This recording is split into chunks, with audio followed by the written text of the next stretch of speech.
Hello दोस्तों, अगर आप नेट या जेआरएफ के एग्ज़ाम की प्रिपरेशन करना चाहते हैं एंड इसके बारे में और अधिक जानना चाहते हैं तो प्लीज़ आप इस वीडियो को लास्ट तक देखिएगा, क्योंकि इस वीडियो में आपको सारा कुछ बताएंगे कि कैसे आप नेट या जेआरएफ के एग्ज़ाम की प्रिपरेशन कर सकते हैं। एग्ज़ाम डेट सारा कुछ बताएंगे आपको। तो सारा देखने के लिए वीडियो को लास्ट तक जरूर देखिएगा बिना स्किप किए हुए। एंड अगर पहली बार चैनल पर विजिट कर रहे हैं तो लाइक एंड सब्सक्राइब करके बेल का आइकन प्रेस कर लीजिएगा, जिससे आप कोई भी नोटिफिकेशन को मिस ना कर पाएँ। तो चलिए वीडियो को स्टार्ट करते हैं। तो नेट का एग्ज़ाम जो होता है इसको मेनली दो एजेंसीज कंडक्ट कराती हैं, एक एनटीए एंड सेकंड सीएसआईआर। अगर आप आर्ट साइड से बिलोंग करते हैं, अगर आप या फिर कॉमर्स से हैं तो आपका एग्ज़ाम जो होगा नेट का इसको एनटीए कंडक्ट कराता है। अगर आप साइंस साइड से हैं तो आपका एग्ज़ाम सीएसआईआर कंडक्ट कराएगा। तो ये दो एजेंसीज हैं जो कि नेट का एग्ज़ाम कंडक्ट कराती हैं। बेसिकली जो नेट का एग्ज़ाम होता है ये एक सर्टिफिकेट बेस्ड एग्ज़ाम है। इसमें आपको एक सर्टिफिकेट प्रोवाइड किया जाता है जिसके माध्यम से आप किसी भी गवर्नमेंट या प्राइवेट कॉलेजेस में या फिर यूनिवर्सिटी में असिस्टेंट प्रोफेसर के पद पे पढ़ा सकते हैं। वहाँ पे आपको सर्टिफिकेट मिलता है। इसमें आपको कोई अदर एग्ज़ाम नहीं देना पड़ेगा। इंटरव्यू के बेस पे आपका वहाँ पे सिलेक्शन होता है। तो आप नेट क्वालिफाइड हैं तो किसी भी गवर्नमेंट या फिर प्राइवेट यूनिवर्सिटी या कॉलेज में असिस्टेंट प्रोफेसर के पद पे पढ़ा सकते हैं। तो ये एक नेट के बारे में था। इसके बाद हम जेआरएफ के बारे में बात कर लेते हैं। तो जेआरएफ का फुल फॉर्म होता है junior research fellowship. JRF qualify करने के बाद आपको एक सर्टिफिकेट मिलता है जिससे कि आप किसी भी गवर्नमेंट या प्राइवेट कॉलेज में पढ़ा सकते हैं असिस्टेंट प्रोफेसर के पद पे। एंड इसके साथ ही साथ आपको एक फेलोशिप भी दी जाती है जिसके माध्यम से आप जो पीएचडी करेंगे उसका सारा पैसा गवर्नमेंट की तरफ से पे किया जाएगा। फेलोशिप मिलती है आपको जो कि 25 से 30 हज़ार रुपये मंथली होती है। 5 साल में टोटल आपको 25 लाख रुपए तक की फेलोशिप दी जाती है गवर्नमेंट की तरफ से, अगर आप जेआरएफ क्वालिफाइड हैं तब। लेकिन इसके लिए एक क्राइटेरिया होता है कि आप अगर जेआरएफ क्वालिफाई करते हैं आज, तो आज के 3 साल के भीतर किसी भी सेंट्रल यूनिवर्सिटी में आपको पीएचडी में एडमिशन लेना पड़ता है। तो अगर आप एडमिशन नहीं ले पाते हैं तो आपकी जो फेलोशिप होती है उसको कैंसिल कर दी जाती है, वो आपको नहीं मिलेगी। तो अगर आप जेआरएफ क्वालिफाई करते हैं तो उसके 3 साल के भीतर किसी न किसी सेंट्रल यूनिवर्सिटी में आपको पीएचडी के लिए एडमिशन लेना ही होता है। तो ये जेआरएफ एंड नेट के बारे में एक बेसिक इन्फॉर्मेशन था। इसके बाद अगर हम लोग इसके पेपर या फॉर्म के बारे में बात कर लें तो जेआरएफ एंड नेट का जो फॉर्म भरा जाता है इसके लिए कोई दो अलग अलग फॉर्म नहीं भरे जाते हैं। एक ही फॉर्म पे आप नेट एंड जेआरएफ दोनों के लिए अप्लाई कर सकते हैं। एंड इसका पेपर भी एक ही दिन में होता है, एक ही साथ में होता है। कोई इसका पेपर भी अलग अलग नहीं कराया जाता है। नेट एंड जेआरएफ का एक ही पेपर आपको मिलेगा। इस पे मार्क्स के बेस पे आपके नेट एंड जेआरएफ क्वालिफाई किए जाते हैं। अगर आपका ज़्यादा नंबर आता है तो आपको जेआरएफ क्वालिफाई किया जाता है। एंड अगर आपका कम नंबर आएगा, 10% का लगभग कम बेसी होता है, दोनों में कम नंबर आता है तो आपको नेट क्वालिफाइड किया जाता है, लोअर होता है नेट आपका। इसके बाद हम लोग इसके एग्ज़ाम्स की बात करें तो एक ही दिन में एग्ज़ाम कंडक्ट कराया जाता है। 2 पेपर होते हैं इसके, paper first and paper second. सुबह में आपका पेपर फर्स्ट होता है एंड शाम में पेपर सेकेंड होता है। इसके बाद अगर हम लोग एलिजिबिलिटी क्राइटेरिया की बात करें तो नेट का एग्ज़ाम देने के लिए आपको पीजी कंप्लीट करना जरूरी होता है। अगर आप पीजी अपीयरिंग में है तभी नेट का एग्ज़ाम दे सकते हैं।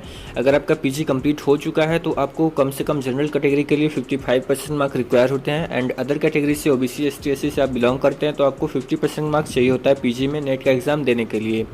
लेकिन जेआरएफ क्वालिफाई हो जाता है तो आपको 3 साल के भीतर किसी न किसी सेंट्रल यूनिवर्सिटी में एडमिशन लेना पड़ेगा पीएचडी के लिए, नहीं तो आपको फेलोशिप जो मिलेगी वो कैंसिल कर दी जाएगी। इसके बाद अगर एज लिमिट की बात करें तो नेट का एग्ज़ाम देने के लिए कोई भी एज लिमिट नहीं है। आप मरते दम तक नेट का एग्ज़ाम देते रहिए। साल में 2 बार एग्ज़ाम होता है, चाहे जितना दीजिए आप। कोई भी एज लिमिट यहाँ पे नहीं है, कोई टर्म नहीं है, कुछ भी नहीं है। आप जब तक चाहें तब तक नेट का एग्ज़ाम दे सकते हैं। लेकिन जेआरएफ का एग्ज़ाम देने के लिए एक एज लिमिट है जो कि जनरल कैटेगरी के लिए 30 ईयर्स है मेल में एंड 35 ईयर्स है फीमेल्स के लिए।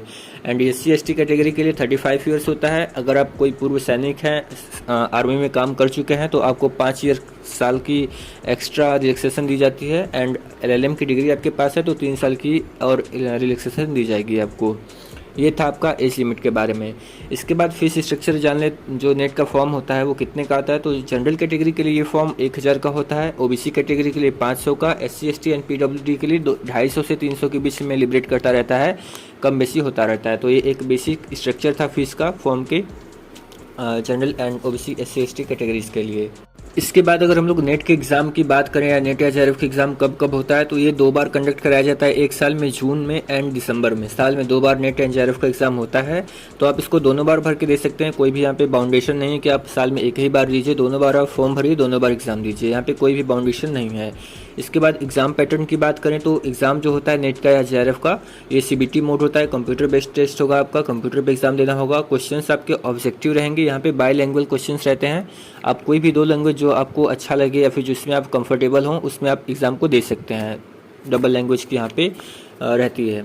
इसके बाद पेपर भी आपका 2 होता है, paper first and paper second. Paper first जो आपका रहेगा ये आपका 100 नंबर का होता है, 50 क्वेश्चन इसमें आपको दिए जाते हैं। एंड पेपर सेकंड जो रहता है ये 100 नंबर्स का होता है, 200 नंबर्स का होता है, इसमें आपको 100 क्वेश्चन दिए जाते हैं। पेपर फर्स्ट सबका सेम होता है, किसी भी आप जूलॉजी, बॉटनी, केमिस्ट्री किसी भी सब्जेक्ट से पीजी कर रहे हो सबका पेपर फर्स्ट सेम रहेगा।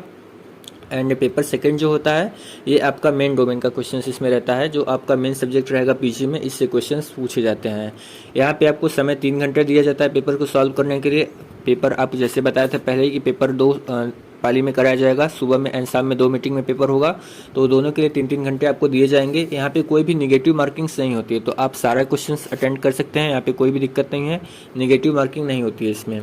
तो ये एक कंप्लीट इन्फॉर्मेशन था नेट एंड जेआरएफ के एग्ज़ाम के बारे में। इसके बाद हम लोग नेक्स्ट वीडियो जल्दी ही लाने वाले हैं जो कि सिलेबस के बारे में होगा कि आपका नेट एंड जेआरएफ का सिलेबस क्या होता है। तो जैसा पहले ही बता चुका हूँ कि पेपर सेकंड तो आपका सेम रहेगा, जो कि मेन डोमेन आपका रहेगा, जिस भी आप पीजी किए हैं जिस भी सब्जेक्ट से, तो वही रहेगा वहाँ पे।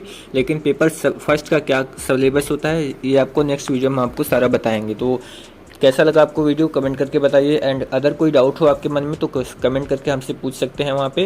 एंड इस वीडियो को ज़्यादा से ज़्यादा शेयर कर दीजिए अपने दोस्तों के साथ जो कि नेट एंड जेआरएफ का प्रिपरेशन करना चाहते थे, उनको अभी तक कोई आइडिया नहीं था। तो प्लीज़ सपोर्ट करिए, वीडियो को ज़्यादा से ज़्यादा शेयर करिए। Thank you.